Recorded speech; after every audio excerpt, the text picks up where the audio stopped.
Busco un lugar para vivir y descansar, donde no hace falta ni llamar. El mensaje de hoy se titula La preocupación. La preocupación es un estado de ánimo que nos genera una situación, persona o cosa y que nos produce intranquilidad, temor, angustia y hasta inquietud.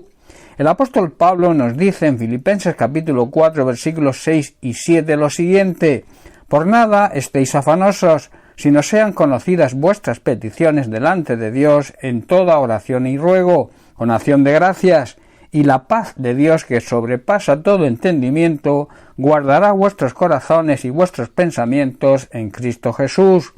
Hermanos, no debemos preocuparnos por nada, dice Pablo, en cambio debemos orar por todo, decirle a Dios lo que necesitamos y darle gracias por todo lo que hace, ha hecho y hará por nosotros.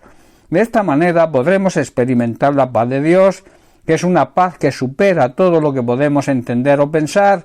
La paz de Dios cuidará, dice Pablo, nuestro ser interior, nuestro corazón y además nuestra mente, nuestra forma de pensar, mientras que vivamos, claro está, en Cristo Jesús, mientras que vivamos en obediencia a su palabra.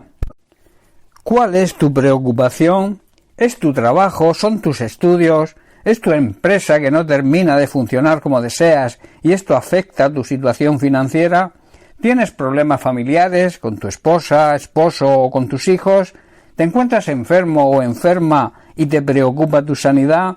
Quizás tengas un problema de adaptación o de aceptación de los demás. Quizás también estés preocupado o preocupada por tu futuro. Es una realidad que en esta vida, fuera de los caminos del Señor, fuera de la cobertura de Dios, existen todo este tipo de preocupaciones. Aquí Pablo nos anima a confiar en Dios y no preocuparnos por nada, pedir por nuestras necesidades y esperar que el Señor lo hará.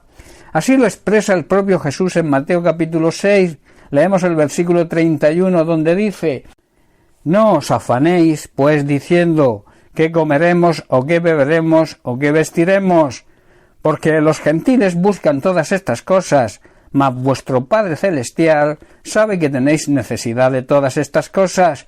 Y luego dice el versículo 33, mas buscad primeramente el reino de Dios y su justicia, y todas estas cosas os serán añadidas. Hermanos, nosotros los creyentes, los que amamos, servimos y seguimos al Señor, no deberíamos preocuparnos por nada, la comida, bebida, ropa o cualquier otro tipo de necesidad. Estas cosas preocupan y dominan la mente de las personas incrédulas.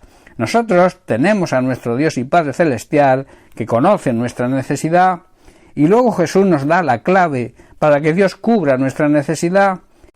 Nos dice que debemos buscar, que debemos preocuparnos por la extensión del reino de Dios, que el reino de Dios avance a través de nuestro servicio en su obra y dando un buen testimonio, llevando una vida justa y honrada en obediencia a su palabra, y entonces Dios nos promete darnos todo lo que necesitemos. Y no se trata de dejar todo y de no hacer nada, e incluso muchos se despreocupan de la madurez espiritual y natural. De lo que se trata es de dejar las cosas que no podamos controlar en las manos del Señor y priorizar y preocuparnos por su plan y hacer su voluntad. Otra consideración es que la preocupación donde más influye es en nuestro estado de ánimo y se suele reflejar en nuestro rostro, pues las preocupaciones nacen en nuestro ser interior. Otra cosa importante que ocurre con la preocupación es que muchas veces la sentimos y luego ni siquiera ocurren las cosas que tememos.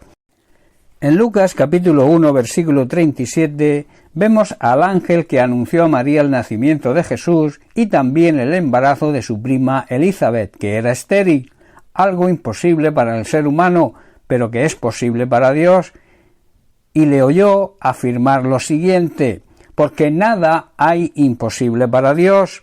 Y el propio Jesús les dice a sus discípulos, y es de aplicación para nosotros hoy en Mateo capítulo 19, versículo 26, lo siguiente. Dice: para los hombres esto es imposible. Jesús estaba mirando a la cara a sus discípulos y añade: mas para Dios todo es posible. Hermanos, humanamente hablando hay cosas imposibles, pero para Dios todo es posible. Debemos, por tanto, depositar toda nuestra fe y confianza en el Señor y despreocuparnos sobre todo de lo que nosotros no podemos controlar, cosas que para nosotros son imposibles, y dejar que el Señor, que es el Dios de lo imposible, tome el control. Bien, pues hasta aquí el mensaje de hoy. Que Dios te bendiga. Un abrazo.